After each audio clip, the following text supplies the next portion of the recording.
one.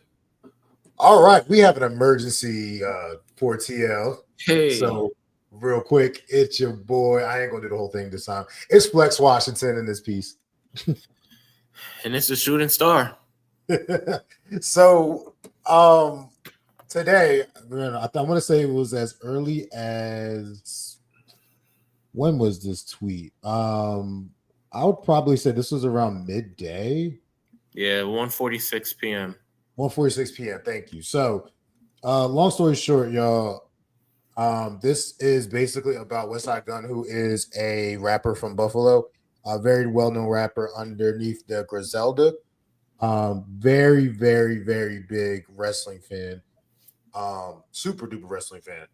Like, I didn't know that rappers mess with wrestling as much as he does and Smoke Dizza and all that. But I'm not going to read everything that he wrote, but basically what happened was um this has kind of been matriculating for a while because there was a ring announcer or something like that in wrestling before that had beef with Westside Gunn. This was when Westside Gunn and WWE had a good relationship, and the ring announcer kind of was like, "Hey, get your lawyers ready because I'm going to sue you for using my voice or whatever in a song."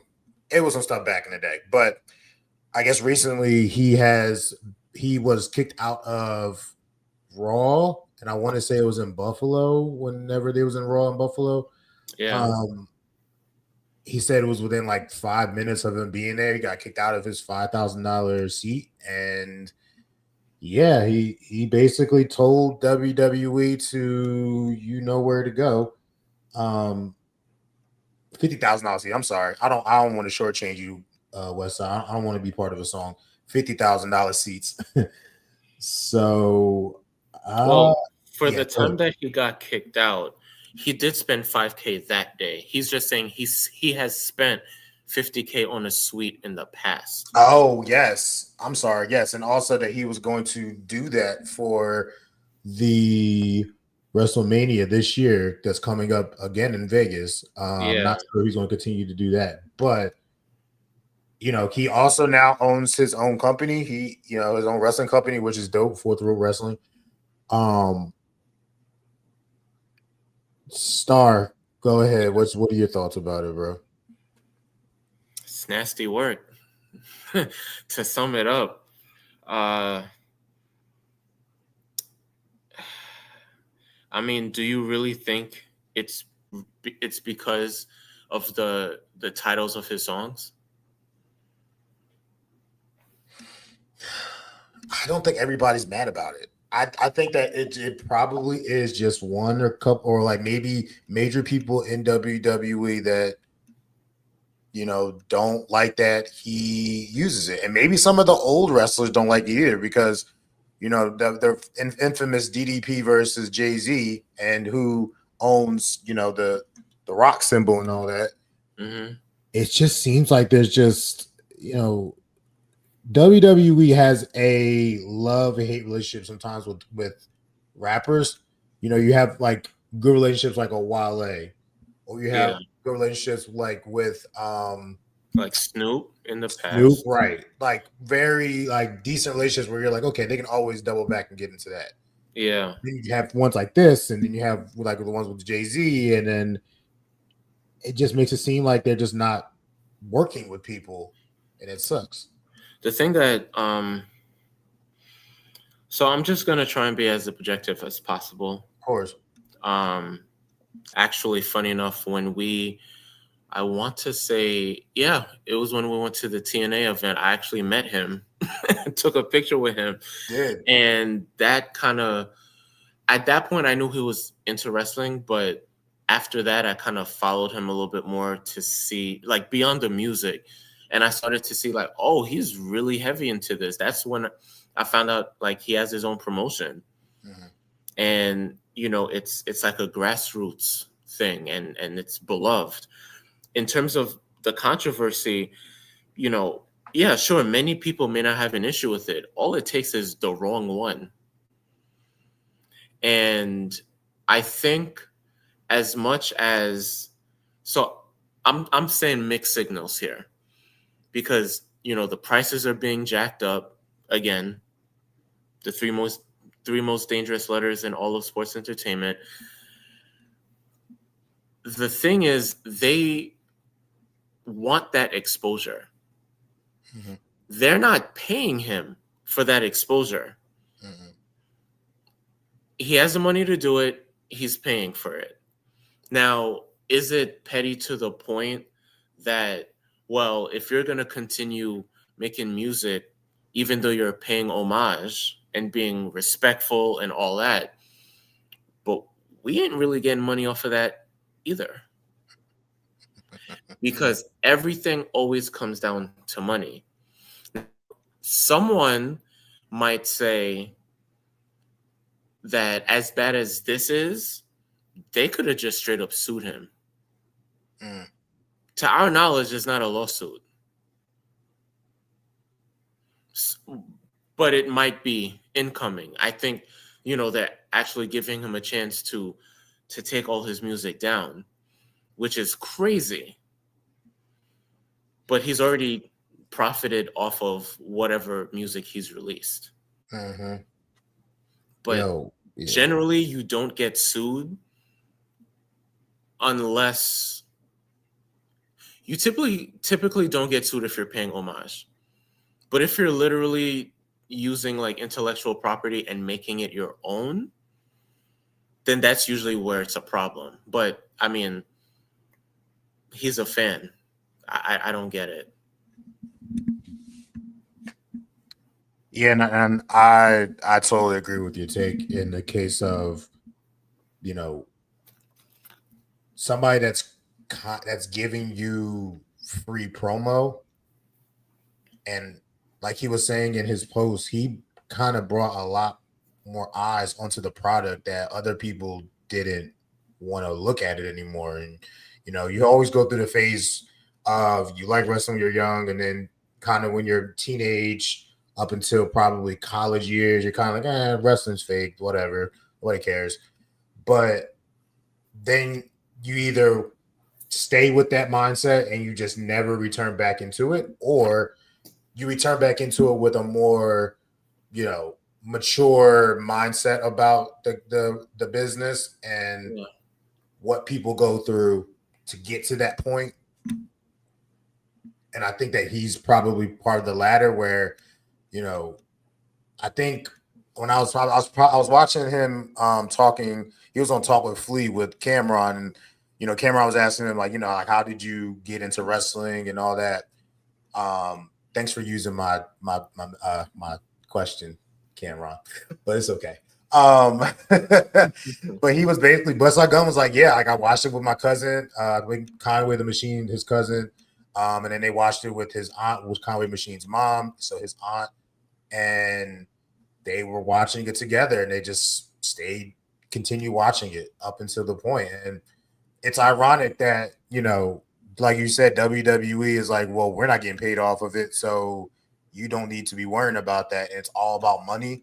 Where his last three, major mixtapes, The Heels Have Eyes, have literally been, the first one is Ted DiBiase, Yeah. $1 Million Man with his fourth rope belt.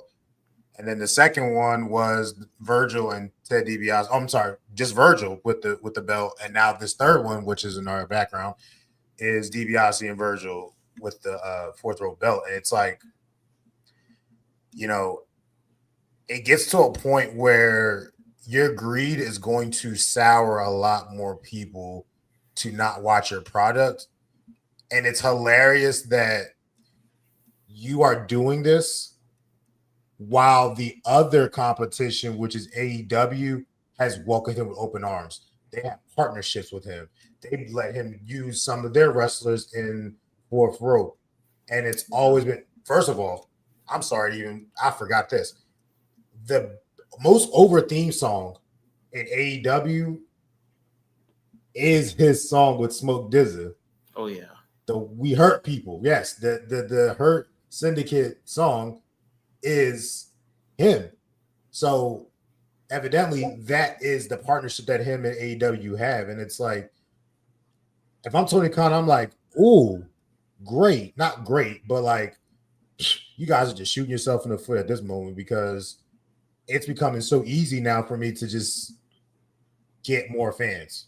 Because as a fan, like West Side Gun is, and as a fan as we are, we don't really tolerate a lot of times when wrestling doesn't embrace us. They don't embrace the culture that we bring in because I'm sorry, your WWE Women's Champion is a proud Caribbean black woman. You've your previous women's world champion, proud black woman before she got pregnant. Bianca Belair, multiple time, longest reigning Raw champion, proud black woman. You've already had, and I'm gonna end it with this. You've already had a lot of times where, in the past, like let's say even up to now, are you really embracing black culture, or are you just profiting off of black culture to your own benefit? I don't know. You know what? Vince McMahon wouldn't do that. So it could be one of two things. They could look at it as he's profiting more because the more he's on screen, the more that they announce, oh, this is the celebrity that's in the arena. That's free promo for his promotion. But,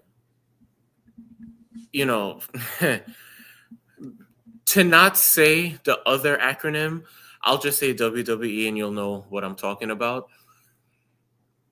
To be honest, they're the true heels. Because you can't work with all of us. If you work with AEW, you can't work with us. And now because you did that, you've aligned yourself with the enemy. And now you're ops. So I feel like they're treating him the same way as if Tony Khan was in the crowd. He would have been escorted because it's not, regardless of the intention, it's now you're bringing attention to yourself instead of you're doing this because you love our product. There's an ulterior motive here. So before you stay here for the whole show, and even if he just sat there the entire time, just his presence alone, he's a known commodity. Now we got to get you out before you have a conversation with people, before maybe you start promoting your own stuff. The thing is, there should have been some compromise, some peace, but when you hear reports that the ticket prices need to continue going up, when you hear things like we need to eradicate all the PLE names and essentially rebrand, that's pretty much what it is, a rebranding. It just doesn't seem like you're here for a good time. You're here for a money-making time. Mm-hmm. It's exactly what CM Punk said when he came back. I'm not here to make friends. I'm here to make money. That's their attitude. This is not no Topanga or Vanessa Hudgens, who's literally just a spectator. This is someone who has connections. This is someone who's already aligned himself. But the thing is, you had the opportunity to snatch him up. You had the opportunity to work with him before he worked with other companies. And he would have at least had the option or the opportunity to know, all right, it's either I work with y'all or I don't. Because if I work with someone else, you're not going to do business with me. Mm-hmm.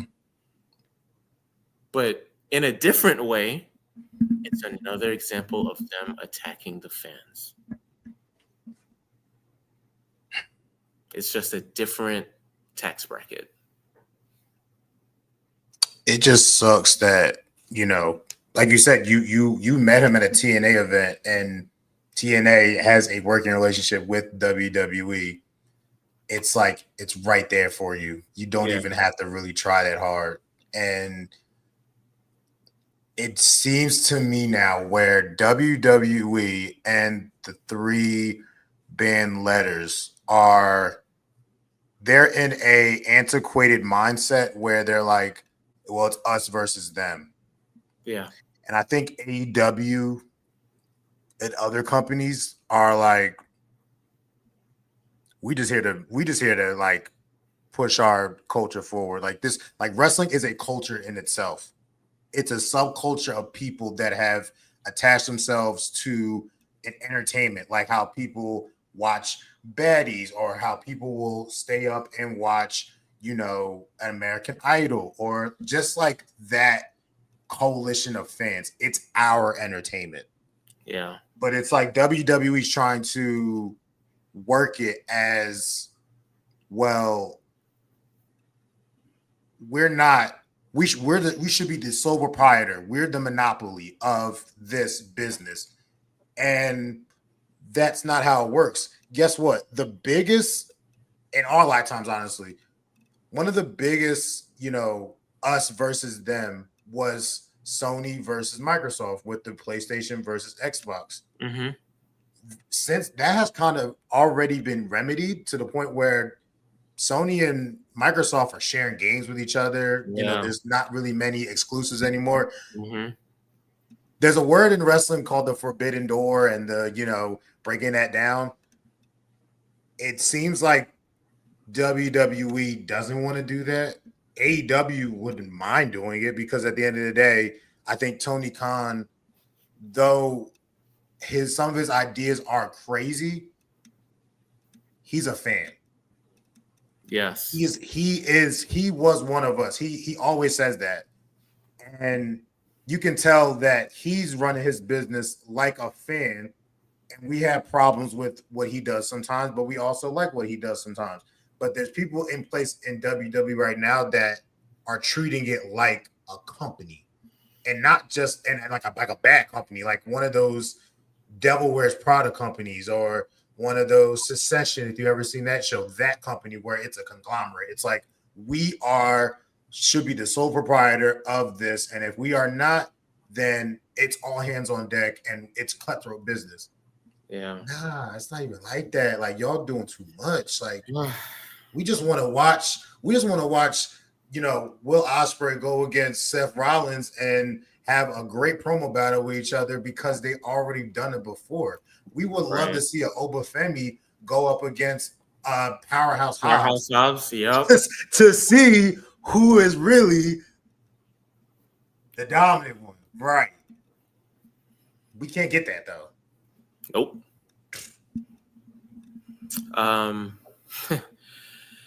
Remember when did we have this conversation? When did we have the conversation about what? Oh, I think this had to do with the first reports of increased ticket prices, and we had a conversation over the phone about how should AEW capitalize. Yes. So some people might call it petty. I call it business. What if I'm AEW and I see what's transpiring? What I would offer Westside Gun is the same type of contract that Def Rebel got. And it's like, you know what? We have a bunch of superstars. We can look at what their current theme songs are, whatever licensing, whatever agreement we had with whoever made those theme songs. But once that is up, let's get to work. That's what I would do. And once those theme songs become bangers, especially while WWE fans hate most of these theme songs, that to me is a very smart business play. That's what I would do. That's what I would do. If he's interested, by all means. You know I'm going to send this to them, right? And somebody going to have to see it. I think that is a perfect idea. And I think that it's worked so well with Westside Gunn's like character as a rapper because he's always said on songs that he's the greatest curator.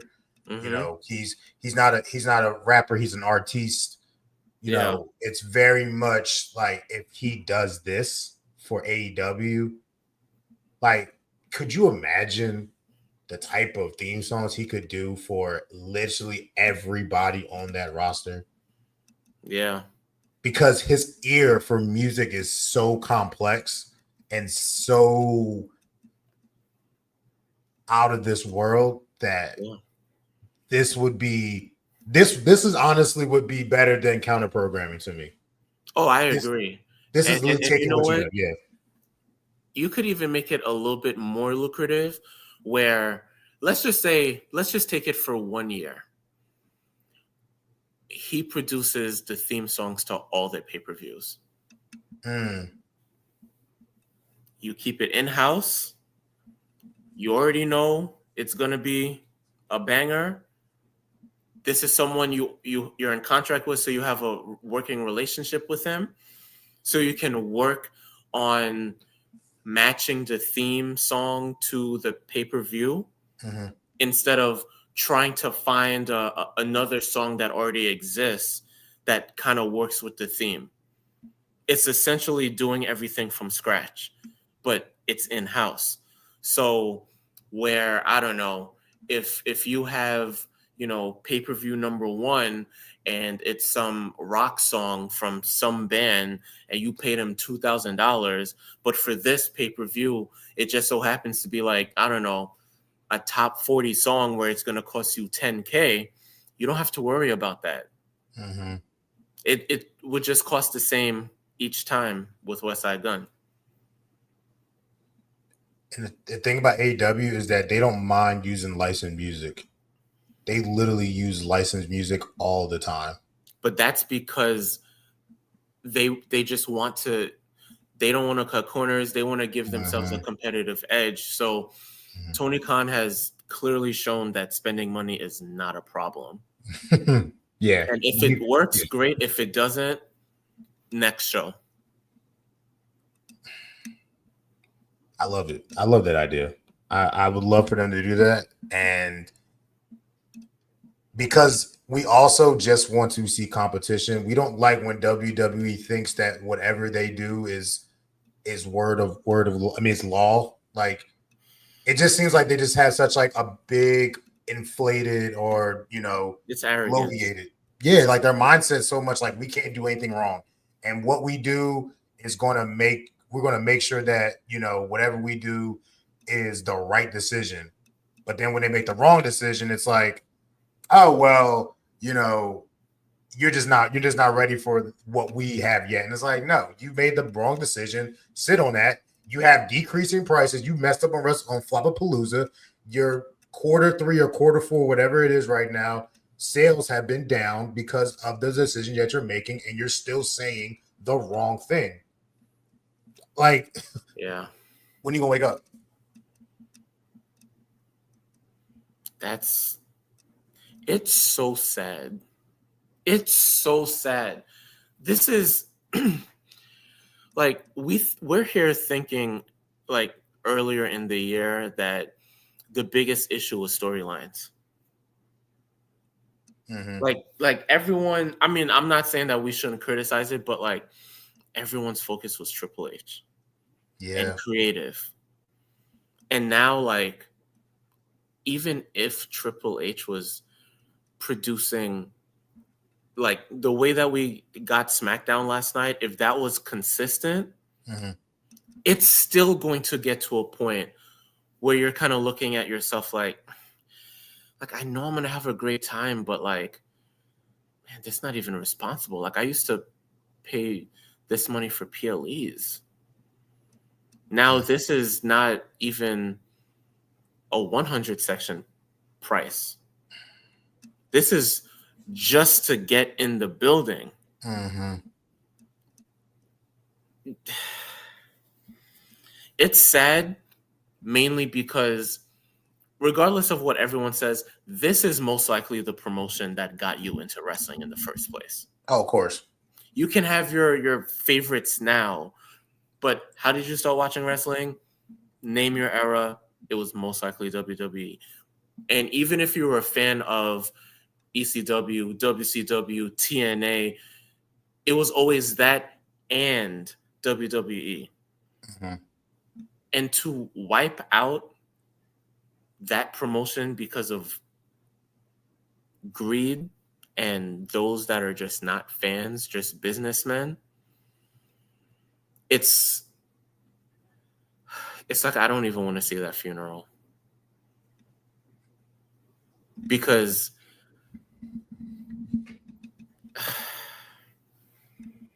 the fans are going to be the ones giving the eulogy. Mm-hmm. And it wasn't our fault. We did nothing wrong. We did nothing wrong. If anything, we paid for the medical expenses a little longer than we probably should have. Too loyal. Yeah. But at some point, the professionals, they need to be sued for malpractice because, bro, it ain't working. It ain't working. And we've been talking about this since episode 1. Yup, since June. This almost feels, oh gosh, I don't want to do this, but it almost feels as if it's mirroring how some people feel about the political climate. It hasn't been a full year, and people are already like, yo, when is this madness gonna end? Bruh, it's not. When is this price gouging and whatever crazy idea is gonna end? No, it's just starting. Because what I read was they did not view Flopapalooza as a flop. New licensing, new IP, all that. So that means that one Flopapalooza t-shirt sale is more valuable than, a known PLE t-shirt because of, I guess, how deals are constructed and stuff like that. And that's how they're basing success of that show.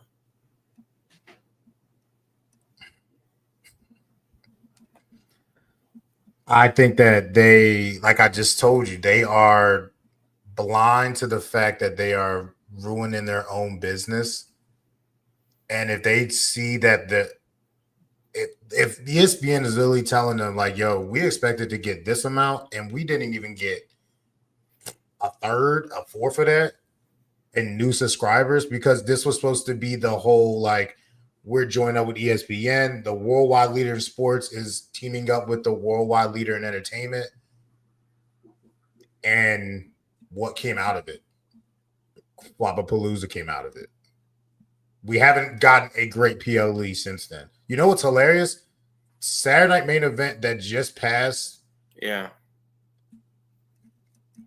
was better than Flopapalooza to me. It was. And that's Saturday Night Main Event. Like, that's I know. supposed to be one of your one-offs. That's literally like your show that you just, hey, I'm just going to throw these random matches in there to tie in more storylines. But that was better than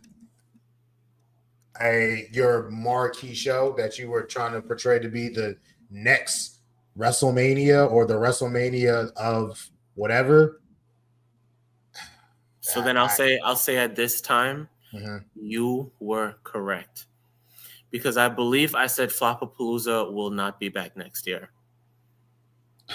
But I told you, I don't want it to be correct. I don't want it to be correct if it wasn't good, and it's not good. Based on these comments, oh no, it's going to be a staple because it's the beginning of brand new PLEs with brand new names. Yeah.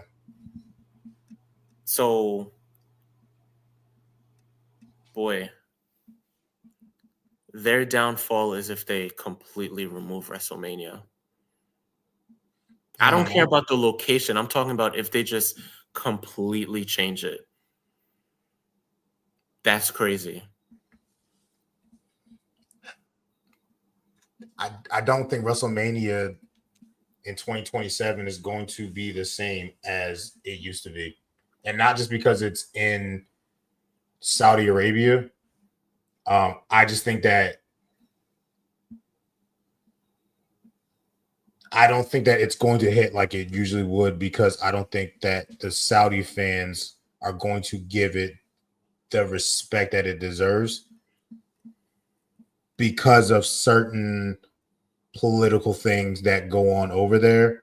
Half of your roster is not going to get their shine like they should. And this is why I'm so scared about Royal Rumble, because I don't think that one of your main Royal Rumble events and matches is going to go down the drain, because you can't do surprises. You can, but is it going to be worth it to bring back somebody? Whoever wins the women's one, are they really going to get their shine? I don't think so. So this sounds like this sounds like we're just kind of like, you know, like they're on life support. Like they have like a terminal illness. This sucks. Like, I'm sad. Yeah, I'm saddened. Yes, for real. But you know what?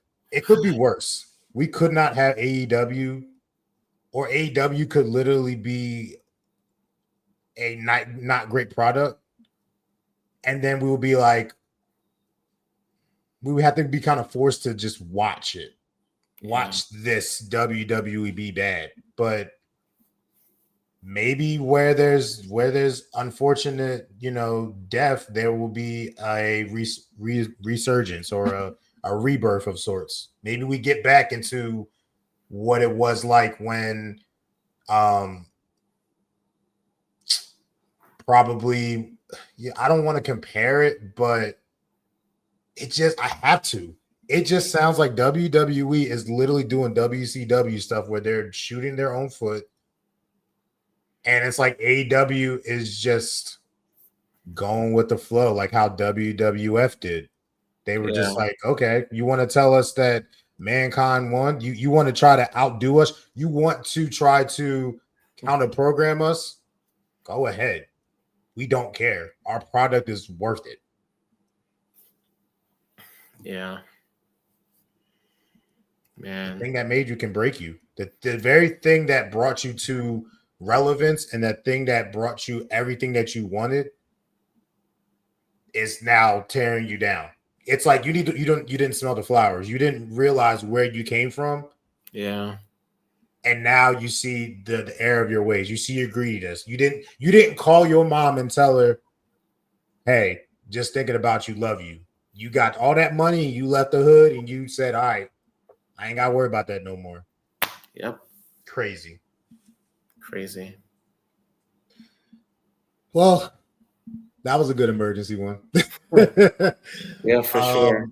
Yeah, look, we hope that we're wrong, y'all, but we're not.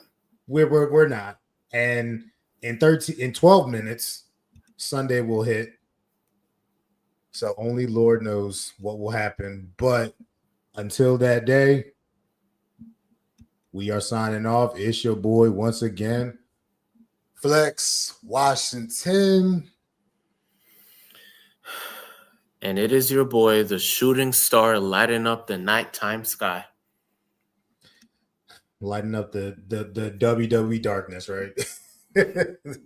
I don't even know if there's a star bright enough to do that.